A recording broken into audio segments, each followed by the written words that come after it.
السلام علیکم ناظرین، میں ہوں ندیم صابر۔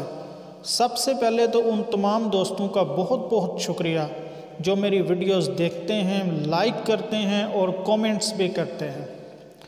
جیسا کہ آپ جانتے ہیں کہ میں اس چینل پر موٹیویشن کے حوالے سے کام کرتا ہوں اور ایسی ویڈیوز شیئر کرنے کی کوشش کرتا ہوں جن کو سن کر آپ کو کچھ نہ کچھ فائدہ ہو۔ تو آج میں آپ کے ساتھ شیئر کرنے جا رہا ہوں ٹاپ 10 چائنیز کوٹس۔ میں نے جب ان چائنیز کوٹس کو پڑھا تو مجھے بہت زیادہ انسپائریشن ملی۔ مجھے امید ہے کہ ان کو سننے کے بعد آپ کو بھی انسپائریشن ملے گی۔ تو آئیے ٹائم ضائع کیے بغیر بڑھتے ہیں کوٹس کی طرف۔ نمبر 1، اگر آپ نے 1 سال کی پلاننگ کرنی ہے تو چاول کی فصل اگاؤ۔ اگر آپ نے 10 سال کی پلاننگ کرنی ہے تو پودے لگاؤ، اور اگر آپ نے پوری زندگی کی پلاننگ کرنی ہے تو ایجوکیشن حاصل کرو، تعلیم حاصل کرو۔ نمبر 2، باتیں زیادہ کرنا لیکن محنت نہ کرنا بالکل ایسے ہی ہے جیسے درخت پر چڑھ کر مچھلی پکڑنے کی کوشش کرنا، کیونکہ دوستو مچھلیاں دریاؤں اور سمندروں سے پکڑی جاتی ہیں، درختوں سے نہیں۔ نمبر 3، آہستہ آہستہ آگے بڑھنے سے، آہستہ آہستہ گرو کرنے سے نہ ڈرو بلکہ ایک جگہ رک جانے سے ڈرو۔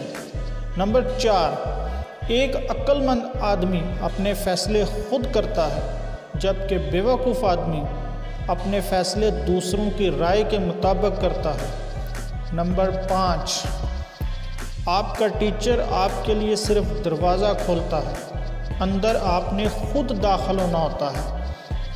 نمبر 6، جو پوچھ لیتا ہے وہ 5 منٹ کے لیے بیوقوف بنتا ہے، اور جو نہیں پوچھتا وہ ساری زندگی کے لیے بیوقوف رہتا ہے۔ نمبر 7، اندھیرے کو کوسنے سے بہتر ہے کہ آپ کینڈل جلا لو، موم بتی جلا لو۔ نمبر 8، اگر آپ نے کھیلنے کا فیصلہ کر لیا ہے تو کھیل شروع ہونے سے پہلے آپ کو 3 باتوں کا پتہ ہونا چاہیے۔ نمبر 1، گیم کے رولز کیا ہیں۔ نمبر 2، اس گیم میں کون کون آپ کا پارٹنر ہے، کون کون اس گیم میں آپ کا حصے دار ہے۔ اور نمبر 3، یہ گیم کب ختم ہوگی، اس گیم کے خاتمے کا ٹائم۔ نمبر 9، تمام چیزیں شروع کرنے سے پہلے مشکل ہوتی ہیں، تمام چیزیں انیشیٹو لینے سے پہلے مشکل ہوتی ہیں۔ نمبر 10، اگر آپ کسی کو ایک مچھلی دیتے ہو تو اسے 1 دن کی خوراک مہیا کرتے ہو، لیکن اگر آپ کسی کو مچھلی پکڑنا سکھا دیتے ہو تو آپ اسے پوری زندگی کے لیے خوراک مہیا کرتے ہو۔ امید کرتا ہوں دوستو کہ یہ کوٹس سننے کے بعد آپ کو اچھا لگا ہوگا۔ اگر آپ کو اچھا لگا تو ویڈیو کو لائک کرنا مت بھولیے گا۔ Thank you so much.